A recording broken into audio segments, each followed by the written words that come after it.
Baik, kali ini ada satu cerita dari Mas Sabto Aji yang bercerita tentang sesuatu yang pernah dia alami ketika main ke rumah salah satu kawannya, namanya Munir. Dan sebelum kita lebih jauh ke dalam cerita, seperti biasa gue pengen ucapin banyak-banyak terima kasih buat kawan-kawan subscriber semuanya. Terima kasih buat kawan-kawan yang udah kasih support, udah kasih dukungan. Terima kasih juga buat kawan-kawan yang udah ngasih like, udah nge-share ke yang lainnya. Nggak lupa juga, terima kasih banyak buat kawan-kawan yang udah ninggalin komentar, juga kawan-kawan yang udah join jadi membershipnya Lapak Horor. Terima kasih banyak semuanya. Baik, lanjut ke ceritanya Mas Sabto ya, atau Mas Aji sama aja. Jadi kejadiannya itu belum lama, tahun 2014 kemarin, atau sekitar 8 tahun yang lalu ya. Jadi Mas Sabto itu punya seorang kawan, itu teman SMA. Jadi mereka itu kejadiannya waktu itu mereka udah lulus, udah beberapa tahun lulus, tapi nggak ada yang melanjutkan ke kuliah, sibuk dengan pekerjaannya masing-masing. Mas Sabto itu balik ke keluarganya, bertani, ngebantuin bapak ibunya. Begitupun dengan Mas Munir tadi. Kebetulan Mas Munir itu orang tuanya juga petani kopi, biji kopi. Nah, lama udah nggak berkabar. Akhirnya tiba-tiba beberapa minggu sebelumnya Mas Sabto itu dapat kontaknya si Munir tadi. Coba kontak-kontakan. Akhirnya Mas Munir pun udah, "Tok, kamu kan udah lama gak kesini, dolan rene," katanya, "main kesini." Mas Sabtonya juga kepengen banget main ke sana. Oh, ini rumahnya Munir kayak gimana gitu ya, beda jauh atau enggak? Paling enggak sih, kan baru sekitar 2 tahunan, belum terlalu lama. Akhirnya apa, ya udah Nir, nanti kalau misal aku mau ke sana tak kabarin ya. Oke siap, tak tunggu ya, tak tunggu, kata Mas Munir. Mas Sabto pun beberapa hari kemudian ngabarin, dan waktu itu pas tepat malam minggu. "Bro, aku mau main ke sana, gimana?" Itu dari sorenya ya. Kapan? "Malam ini," katanya. "Oh ya sudah, mau jam berapaan?" katanya. "Habis maghrib lah, mungkin aku jalan dari rumah." Jadi antara kampung, mereka masih dalam satu kota, masih di Jawa Tengah juga. Rumah mereka itu, rumahnya si Mas Sabto lebih dekat ke area pesisir, tapi bukan di pinggir pantai banget, enggak. Sementara rumahnya Mas Munir itu lebih ke dekat pegunungan, gunung-gunung Slamet kayak gitulah. Seperti itu, jadi dari ujung ke ujung. Memang jarak yang ditempuh kan lumayan jauh, tapi memang ujungnya ini bukan di ujung perbatasan kayak gitu, enggak. Masih di bawahnya sini, di daerah kampungnya Mas Munir juga ya masih agak-agak panas begitulah. Akhirnya apa? Mas Sabto pun ngubungin lagi, "Bro, aku OTW, bukan OTW, aku mau jalan." Mas Sabto pun jalan dari rumahnya, Mas Munir udah nungguin di sana. Singkat cerita, sampailah Mas Sabto di situ. Awalnya sih sebenarnya begini, Mas Sabto tuh pengen ngajak satu orang temen lagi, tapi waktu itu pada sibuk masing-masing malam minggu. Ada yang sama pasangannya, ada yang memang males keluar rumah atau apa kayak gitu. Jadi akhirnya Mas Sabto berangkat ke sana sendirian, ketemu sama Mas Munir, ketemu sama keluarganya. Ngobrol-ngobrol, "Bro, mau di mana? Mau di dalam apa mau di luar aja?" Di luar aja, di luar. "Nanti pulangnya bawa kopi ya, ingetin ya," kata Mas Munir begitu. Iya, kalau aku nggak terlalu suka ngopi juga." "Ya udah, siapa tahu buat bapak atau siapa." "Oh iya, bapak emang suka kopi," kata Mas Sabto.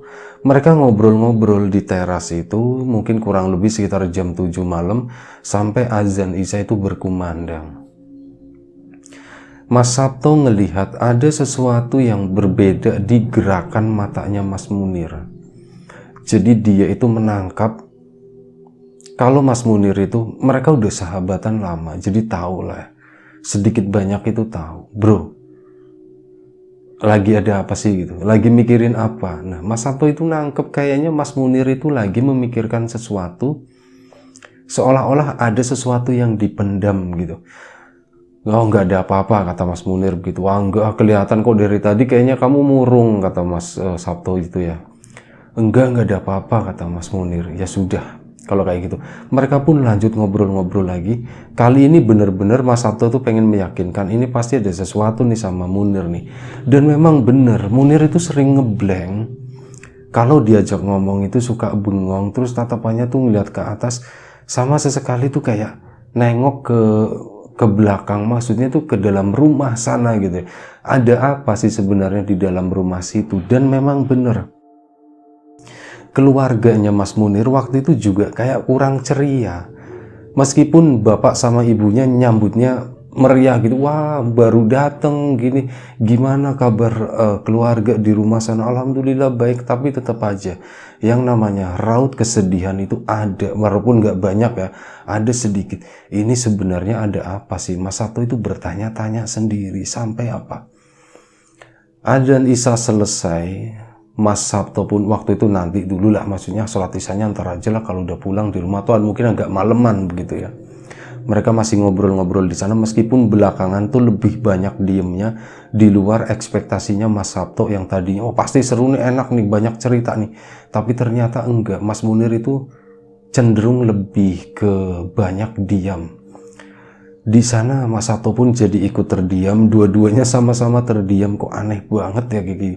Kok beda dengan dugaanku, beda dengan harapanku. Aku ketemu sama Munir, teman lamaku dulu, seru banget. Nakal-nakalan bareng begini, kok malam ini beda banget Munir. Apa jangan-jangan Munir gak suka atau gimana? Sampai akhirnya begini, Mas Sabto pun berpikir seperti itu, yang gak enak. Barangkali Munir kurang berkenan aku datang ke sini. Akhirnya apa, basa-basi, Nir, aku cabut dulu ya, katanya, aku pulang dulu. Ntar dulu, kata Mas Munir. Enggak, soalnya aku takut ganggu kamu loh. Beneran loh, kamu dari tadi tuh diem aja. Sorry bro. Aku tuh lagi pikiran sesuatu gitu. Ya udah aku ceritain nih, kata Mas Munir. Emang kenapa? Kamu kepikiran apa? Ini bro, adekku si Imah. Jadi Mas Munir itu punya adik, itu masih kelas 3 SD, berarti usianya kurang lebih sekitar 9 tahun, namanya Imah.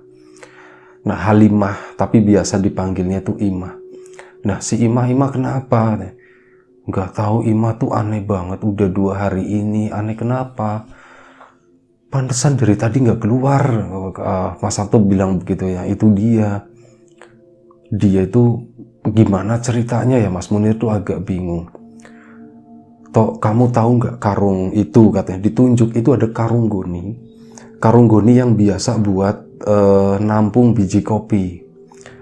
Ada beberapa ukuran gitu kan. Nah, itu salah satu ukuran yang kecil mungkin gitu ya, mungkin itu kurang lebih sekitar 30 dikali 50 mungkin ya, begini kotaknya. Nah, si Mas Munir itu nunjuk karung tadi. Kamu lihat karung itu? Iya, kenapa karung itu? Itu kan buat kopi kan, katanya. Kata Mas Munir, iya itu buat kopi. Si Imah ini udah 2 hari, dia itu sikapnya aneh bro. Kamu tadi nggak ngeliat kan? Iya, aku nggak lihat. Dia itu di kamar, soalnya dikurung sama bapak sama ibu. Loh, emang kenapa? Kenapa, ada apaan? Dikurung nggak nangis Imah? Mas Sabto kan jadi nanya begitu. Enggak, justru enggak. Dikurung, disuruh masuk kamar, diem aja. Kamarnya dikunci gitu ya, diem aja. Lampunya dimatiin, diem aja kayak gitu, kata Mulia. Terus gimana lagi, itu dia. Karung itu dipakai sama Imah, itu dipakai kayak buat topeng bro. Maksudnya gimana? Itu dipakai begini, terus nanti tuh yang gede itu dikurungin lagi sama si Imah itu. Mas Sabto kan agak sedikit ya, satu bingung, kedua juga kaget gitu. Ini ada apa sih sebenarnya? Gini Nir, kamu cerita runut deh dari awal deh. Awal mula kejadiannya tuh kayak gimana? Jadi gini bro, ngopi dulu. Sebelum ngopi dilarang.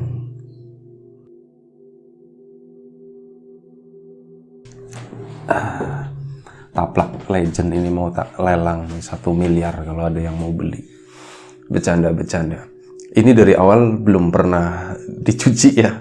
Ini udah ratusan episode di Lapak Horor sama Ngobor juga. Oh ya kawan-kawan mungkin belum tahu, ada channel namanya Ngobrol Horor.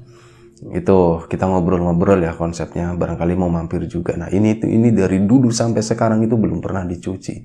Udah lecek pokoknya. Oke, balik lagi ke itu tadi ya. Siapa si Munir sama Sabto.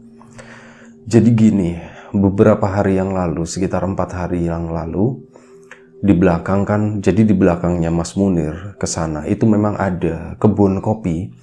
Kalau kebun yang luasnya masih agak mundur lagi ke belakang. Nah itu di kebunnya lah, kebun belakang rumah itu ada beberapa tanaman kopi.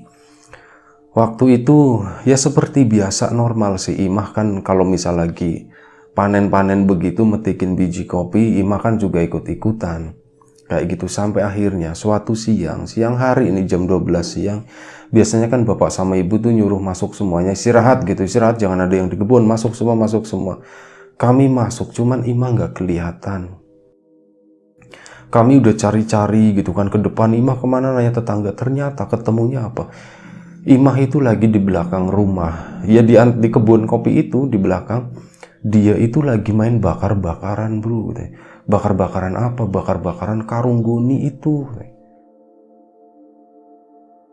Ini karung goninya dibakarin, iya, tapi memang yang dibakar itu bukan karung goni yang masih baru sih, itu karung goni yang udah lama. Dibakarin tuh sama dia sendirian, dia tuh jongkok gitu ya, jongkok sambil kayak ya ngomong-ngomong sendirilah seolah-olah tuh ada temannya. Terus gimana? Kejadiannya tuh cuman kayak gitu doang. Dia bakar-bakaran terus ketahuan sama bapak sama ibu kan, akhirnya disuruh masuk. Imah masuk. Iya. Terus akhirnya apa? Ibunya itu nyiram itu karena takutnya kebakarnya merembet keluar. Disiram sama ibunya pun masuk lagi. Nah, Imahnya masuk ke dalam ke sana. Imah makan dulu, iya bu, makan.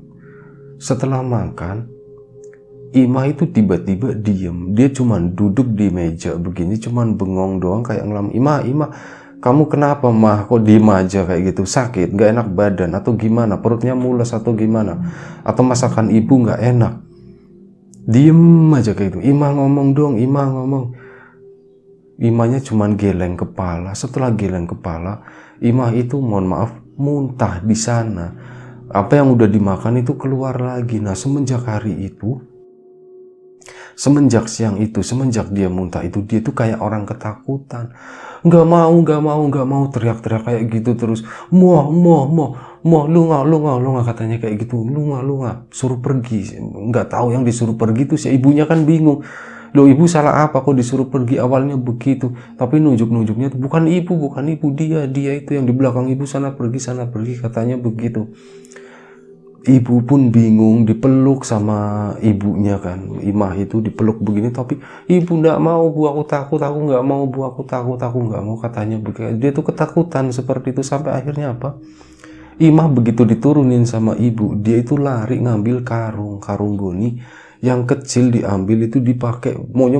Tadinya mau dipakai semuanya tapi nggak bisa. Jadi yang kecil itu cuman dipakai di kepala. Ambil yang besar itu dipakai semuanya di sini. Nah setelah itu Imah baru cuman berdiri doang.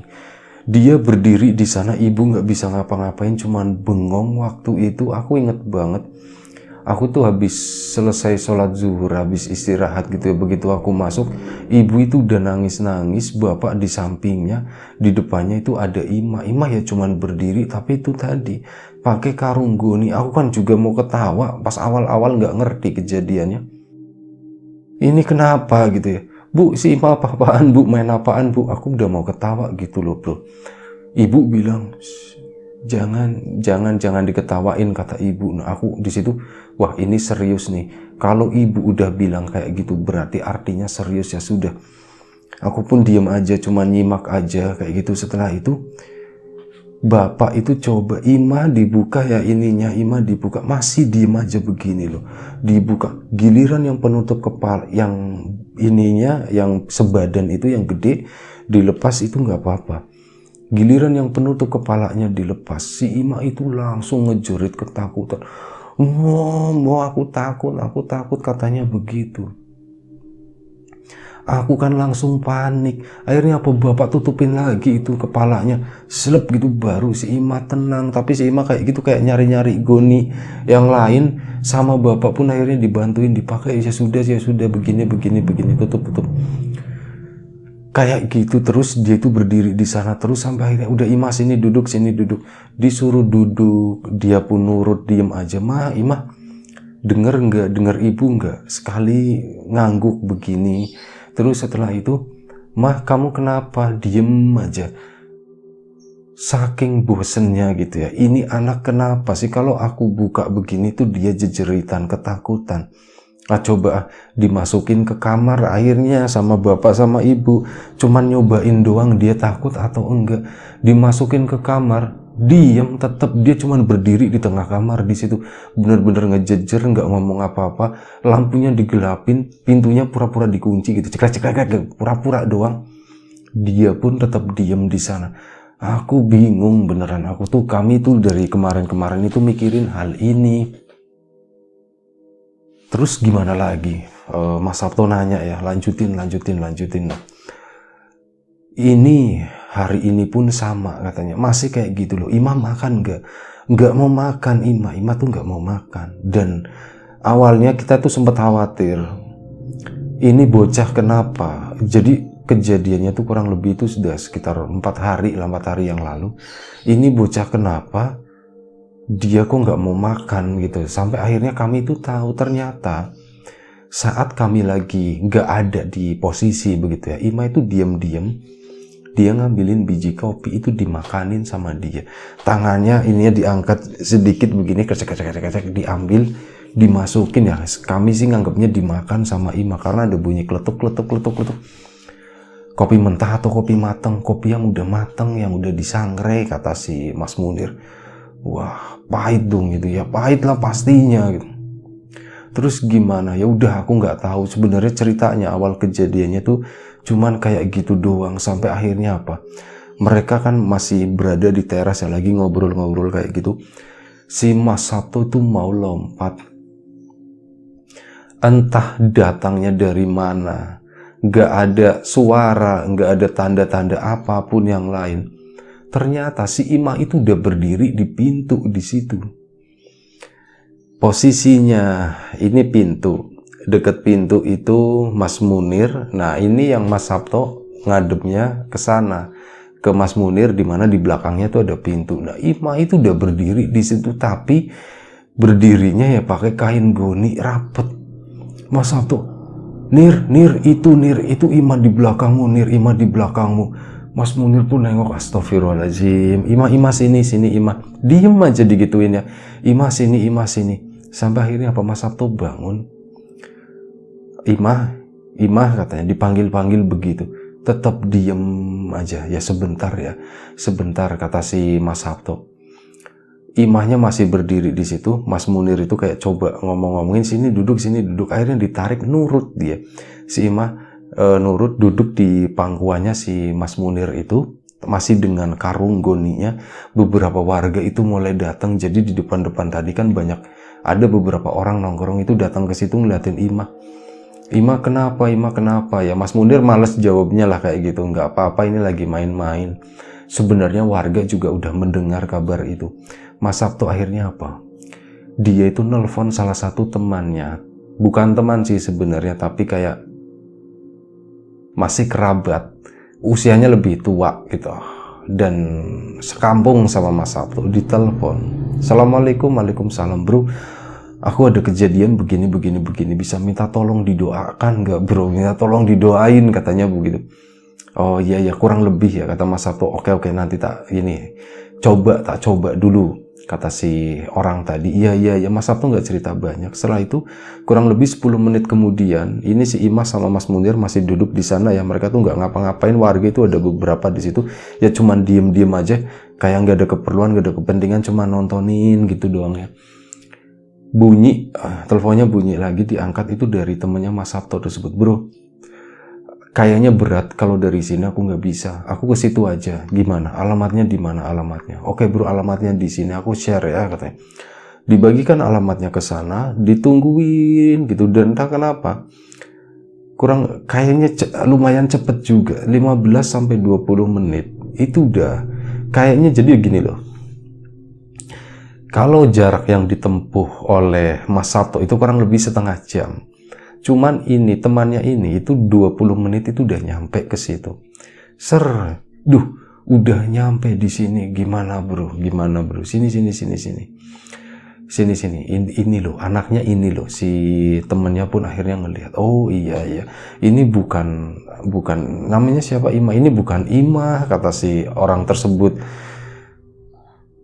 wah ini bukan imah kata si itu. Udah biarin aja, ini cuman badannya doang, ini cuman badannya. Dibawa masuk aja, dibawa masuk kata si. Jadi langsung temennya Mas Sabto tuh kayak menghandle semuanya, udah dibawa masuk, jadi langsung mau bapak-bapak mohon maaf gitu ya, ini saya orang lain gitu, tapi saya dimintain tolong, jadi saya datang ke sini, ini bapak-bapak yang ada di sini, ya di sini aja gitu, jangan kemana-mana, nggak usah pergi, nggak apa-apa, di sini aja. Nanti biar Imah dan keluarga aja yang masuk. Mas Sabto pun, bro, kamu boleh di luar, kamu boleh di sini, katanya begitu. Kamu boleh di sini, maksudnya di luar, atau kamu boleh masuk ke dalam. Enaknya gimana ya? Aku di luar aja deh, aku nggak enak, soalnya aku bukan bagian dari keluarga. Oke, aku gimana gitu kan, nanya. Temennya jadi nanya, bingung. Mas jenengan sama saya aja, Munir gitu. Sabto kalau mau masuk, masuk aja, santai aja. Ya wis, aku di sini aja, kata Mas Sabto. Nanti kalau misalnya ada apa-apa, butuh bantuan apa, baru aku masuk. Oke, Mas Sabto di luar, temennya Mas Sabto sama Mas Munir di situ itu masuk ke dalam di ruang tengah. Imah diberdiriin di sana, coba dibuka sama si orang tadi. Nah, orang tadi itu katanya sebelum ngebuka itu tuh sempat duduk bersila di depannya Imah. Diem aja, cuman diem gitu doang, ada kurang lebih sekitar 10 menit. Setelah itu dia bangun. Imah, permisi ya, tak buka ya nak ya, tak buka ya dek ya. Akhirnya dibuka itunya, blur, lepas satu. Nah mas, ini biasanya kalau dibuka mukanya dia akan teriak ketakutan mas. Kali ini dibuka sama si orang itu begini, set. Alhamdulillah Imahnya tuh nggak ngapa-ngapain, dia tuh matanya cuman merem begini doang. Setelah itu seolah-olah si orang tadi itu udah tahu, dia posisinya langsung pindah ke samping. Nah si Imahnya tuh tiba-tiba begini jatuh gitu, terus langsung ditangkep begini, tidurin. Nah kayak gitu, jadi ketangkep apa ya, dia mau jatuh entah dia apa, ternyata memang Imahnya itu tertidur posisinya. Set, udah pak, insya Allah nggak apa-apa, katanya. Loh mas, sebenarnya apa yang terjadi sih? Kalau mau diceritain panjang banget pak, katanya. Tapi nggak apa-apa wis, nanti bolehlah, nanti saya istirahat dulu, duduk-duduk di depan, barangkali mau ngobrol-ngobrol sekalian kayak gitu sama Mas Sabto juga. Oh ya silakan. Akhirnya mereka pun setelah itu, Ima itu udah kayak gitu ya, bapak ibu nanti nemenin aja sama siapalah gitu ya, ditemenin. Imanya jangan sendirian dulu, takutnya kaget kebangun nanti nangis lagi. Tapi udah nggak apa-apa kan mas, insya Allah udah nggak apa-apa, insya Allah. Si orang tadi pun duduk di teras di sana menceritakan sebenarnya fenomena kayak gini itu umum, wajar terjadi untuk anak-anak kecil kayak gitu. Anak kecil memang masih rentan, masih rapuh. Jadi waktu itu mungkin bener, ada benernya, nggak semuanya bener, tapi mungkin 1-2 bener. Waktu siang-siang segala macam, Imah itu melakukan, mungkin ada sesuatu yang dianggap salah, kurang berkenan dengan sesuatu yang nggak terlihat di sana, mengganggu gitu. Akhirnya apa? Ada sesuatu dari Imah yang dicabut sama si itu. Tapi untung lokasinya tuh nggak terlalu jauh, jadi bisa saya ambil lagi, bisa saya masukin ke Imah. Apa yang dimaksud sama orang itu yang diambil itu juga nggak dijelaskan secara detail, apalagi Mas Sabto juga nggak terlalu ngerti masalah begituan, cuman tahu kalau kalau temennya Mas Sabto itu katanya ya punya sesuatu lah begitu, punya kelebihan, sesekali menyembuhkan teman-temannya, saudara-saudaranya gitu, dengan cara-caranya yang unik dan sederhana itu, nggak ngapa-ngapain. Dan waktu itu temennya mau dikasih uang juga, katanya nggak usah, nggak, saya kesini main aja, alhamdulillah udah dikasih kopi begini. Nggak, saya kesini bukan untuk seperti itu, silaturahmi aja. Akhirnya apa ya, sudah, malam itu selesai. Cuman begini, begitu selesai hari itu ya, udah kurang lebih sekitar tengah malam, Mas Sabto dan temannya itu pun pulang, udah sepi di sana. Kata Mas Munir, ini yang Mas Munir ini, Imah itu lagi tidur. Mas Munir kan nungguin terus, bapak sama ibunya gantian, mereka tidur duluan. Mas Munir itu nungguin sambil ngeliatin Imah terus begini. Sementara karung yang tadinya dipakai sama Imah itu kan digeletakin di deket tumpukan kopi. Ada di ruang tengah juga sana, di ujung sana.